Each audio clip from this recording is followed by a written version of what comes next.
Oh, you're just being ageist. That's bigotry. That's what Gerry Connolly, now deceased, and Nancy Pelosi have been saying for years as young people criticize them for hanging onto their seats for too long.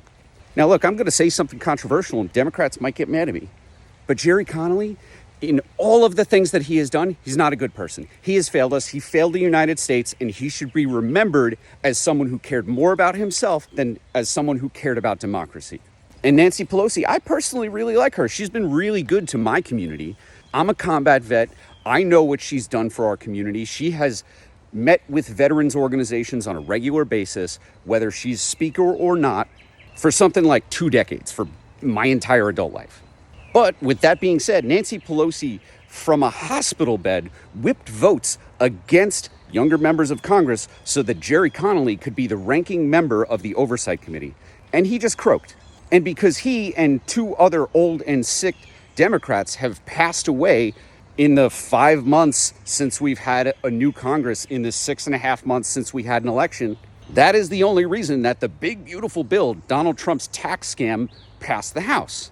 Now, here's why I'm saying that Gerry Connolly should be remembered as someone who cared more about himself, someone who is fundamentally more selfish than anything else, that his pride and his office mattered more to him than our democracy, because that dude has been in office forever, was sick, and after all of that time and experience in office, he never thought that out of the 760,000 plus people in his congressional district, that anyone was worthy of that seat but him. In the decades that he was in office, he never transmitted his knowledge, his experience, or his network for things like fundraising and getting bills passed. All those years in office, and he never thought he should pass those on. He'd rather go to the grave holding on to his seat than let a younger, healthier person take his place. Look, I think Democrats, we need to police ourselves in the right kind of way. It's important to stand up against bigotry, and that includes ageism. But I want you to listen carefully to what I am saying, because it is not ageist to say that a person in Congress ought to be concerned about what happens to America after they pass away. That is not an ageist statement. That is patriotism. So when we, Democrats, liberals, progressives, whatever we are, when we confront members of Congress in their 60s, 70s, 80s who've been in office for decades, we shouldn't just say, you're too old, you need to leave. We should ask, who have you mentored? Mr. Congressman, Mr. Gerry Connolly, who have you mentored out of the 760,000 on average people who are in your district? Who is the person who's going to carry on your legacy? Or would you rather Democrats and democracy lose important votes than to have somebody waiting in the wings for when you get too old and sick to continue? Because if we just say, you're too old, you need to leave office, they're going to get defensive. They're going to shut down. And out of all the criticisms that these people face, those kind of things really hurt because it reminds them of their own mortality.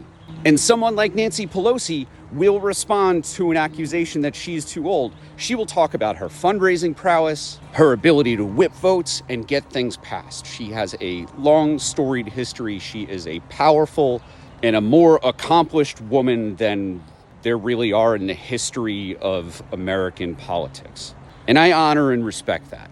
But if you are a grandma or a grandpa or a great-grandma or a great-grandpa and you've been in Congress for several decades and you don't have a successor who you have mentored over the decades, who is ready to stand on your shoulders and your accomplishments and receive your endorsement, who's not your fucking kid, then everything that you've done in office to build your reputation, to build your legacy, has been about building your legacy. It has not been about us. It has not been about your constituents. It has not been about the Democratic Party, our democracy, or the Constitution.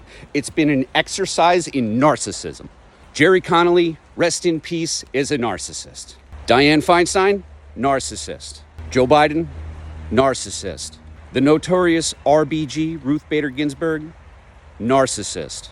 It's up to us, the people, to explain to members of Congress, to presidential candidates, to judges, That their legacy isn't just defined by what they accomplish, it's about what they allow people in the future to accomplish in their absence. So let's not say that we need to get the gerontocracy out. Let's not say that we need to get the people in their 70s and 80s out of the party or out of office.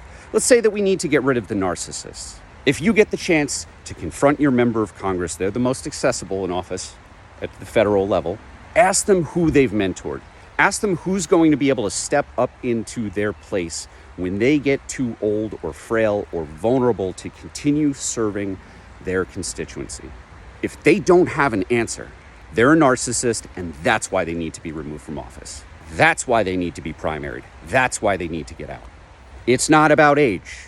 It's about caring about themselves more than they care about the future of America. Because at the end of the day, your legacy is not in the history books. It's not on a library somewhere. It's not a statue that maybe goes into the rotunda if you're lucky. Your legacy is about what you empowered the next generation to do after you are gone.